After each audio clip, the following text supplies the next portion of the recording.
found it.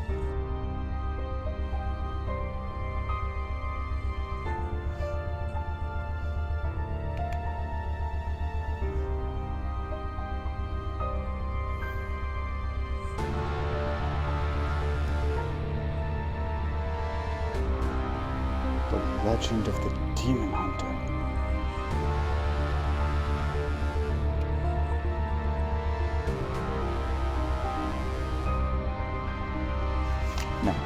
No.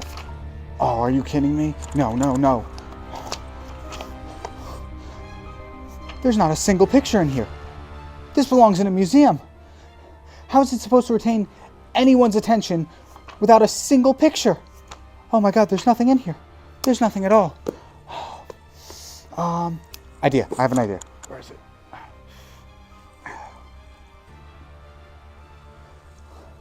Hello? Kingpin? Yeah, it's me, Holmes. No, not Holmes. Holmes. Yeah, that one. Listen, found a really cool ancient book, but, it needs a little something more. It needs a little spice. If I read it to you, would you be able to create a picture or a graphic for something in your, little photo market program? Yeah, Photoshop, whatever. You can? Awesome, great. Thank you so much. I owe you for this. And so, the legend goes... Have you ever encountered literal hell on earth? Have you ever stood before the devil incarnate? I pray such a fate doesn't befall upon you, but others were never so lucky. Many years ago, on a dark and foggy night, there lived a family in a humble log cabin. Jake Bloodmoon moved out into the woods with his wife Persephone and their two sons, Benny and Kenny, after landing himself in some hot water with the local mob. Unbeknownst to the Bloodmoons, though, this mob was run by the devil himself, and he wasn't too fond of Jake ducking out on him. The devil waited patiently for months, letting Jake think he and his family were safe. But at the dawn of the midnight hour on Halloween night, he struck. As quiet as a church mouse, the devil crept toward the Bloodmoon's cabin, and with a flick of his finger, lit a small flame on a patch of dry leaves a few inches from the cabin. Then he snuck into the house, ready to collect the souls of Persephone, Benny, and Kenny to pay off Jake's debt. A scream from down the hall jolted Benny awake. He looked over to see his brother still sleeping peacefully. Slowly, Benny climbed out of bed and went to investigate. He headed towards his parents' bedroom where the scream seemed to originate. Benny peeked through the crack in the door, and what he saw was a nightmare. Bathed in blood was Benny's mother, who was kneeling beside her husband, tearing into him with her new claws. Benny slowly tried to back away, but wasn't careful enough, and placed his foot on a creaky floorboard. What was once Persephone turned to face the source of the noise, and Benny could see her eyes were glowing a ferocious, sickly yellow. Terrified, Benny bolted down the hall into the main living area of the house. Frantically searching for a place to hide, his eyes landed upon the door to the basement, which he never went down into before. He threw the latch and descended the stairs 2 at a time, only to come across a room that was only slightly bigger than a closet. Benny pulled the cord on the room's one light bulb and found himself staring at a faded image of his distorted reflection. He was looking directly into the chest plate of a full suit of armor and sword.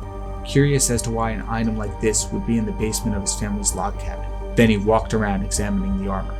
It seemed old, but still functional, like it was recently used. The sword itself was intricate in its design. All along the blade were carvings and symbols, but what intrigued Benny the most was the glass ball just above the handle of the sword. Within this glass ball was a colorless rock that seemed to be suspended in the ball's center. Lost in the grooves of the armor's etchings, Benny was brought back to reality by the shrill cry from his now possessed mother.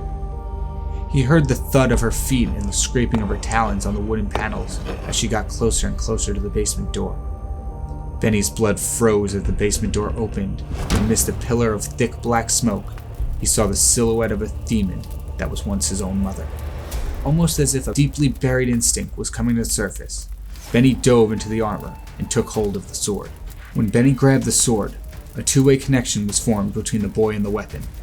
Benny could feel the power of the blade rushing through him, and the sword could feel all the rage and fear in Benny's bones, turning the suspended stone into a radiant crimson color.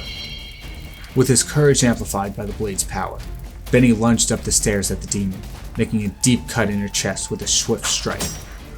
The demon howled in pain and began to thrash violently. As the gash in its chest began to spit out embers, Benny pushed back and switched to a defensive position, blocking each attack with speed and precision that he's never experienced before. After enduring the onslaught of attacks, Benny thrust himself forward, staggering the beast, and in its moment of weakness, Benny struck. He pushed the point of the sword straight through the demon's chest. The creature struggled to pry itself off the blade, but Benny held firm. The beast's movements became weaker and less frequent, until it stopped. For a moment, all was still. Then the fallen demon dissipated into another flurry of embers inside of the smoking cabin. Despite the growing flames, Benny just stood there for a moment, taking in all that happened in a short amount of time. He let the sword fall to the ground beside him and stared into nothingness. For how long? He did not know. It was the thought of his brother Kenny that finally got him to unfreeze. Worried he might be too late, Benny rushed back to their room, which was safe from the flames for the time being. When he stepped through the door, he found Kenny still peacefully sleeping, 2 feet above his bed. Panic set in. Was this what happened to their mother? Was it too late for Kenny? He didn't want to find out. Benny rushed over and ripped Kenny away from his bed, hoisting him over his shoulder. Benny carried Kenny back into the living room, picked up his sword from the floor, and burst out the front door. Lit only by the moonlight and the raging inferno of his family's cabin, Benny set into the woods with his brother in tow. Time had no relevance anymore. Benny couldn't tell how long he was running, but the woods seemed to never end. After a while, his brother began to stir. Kenny began twitching and shaking, and started making frightening growling noises. At the sound of tearing flesh and crunching bones, Benny turned to look at his brother on his shoulder, and saw that he was transforming. Kenny's skin was blood red, and his head had sprouted horns, just like his mother had done. Though, something else was happening to Kenny that Benny did not see with his mother. Kenny's back began to arch and sprout 2 enormous sharp wings. If he didn't act fast, one of those wings was going to take his head off. Benny flipped his brother over his shoulder and threw him to the ground. The demon recovered and took an offensive stance, ready to lunge at his ex-brother. Benny tightened the grip on his sword and stood his ground waiting. The demon pounced, but in one swift motion, Benny evaded the attack and struck back. Benny's former brother tumbled to the ground, writhing in pain. When the dust settled, the creature was missing an arm and half of one of its wings.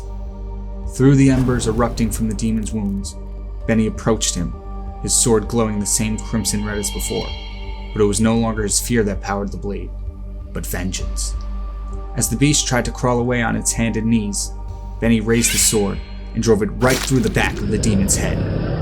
With one final agonizing scream, the demon fell limp and evaporated into a flurry of embers.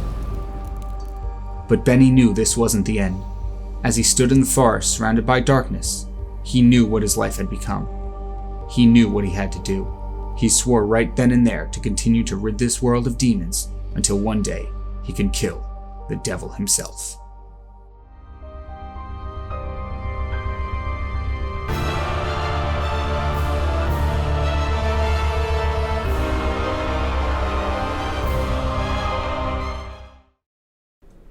Yep. I'm sending it over to you right now. There you go. And, Holmes, one more thing I should have told you. Oh, wait, hold up 1 second. And there you have it. The entry for Benny's Spooky Edit War 2022. I hope you enjoyed it, and I wish all of you a very spooky Halloween. Speaking of which, for Halloween, I want to go as a YouTuber, so if you could just hit that subscribe button and that like button, I could put the finishing touches on my costume. Have a good day. What? Oh, right. Oh, yeah, Holmes. That book, yeah, that's guarded by demons, so you might want to start running. Like now.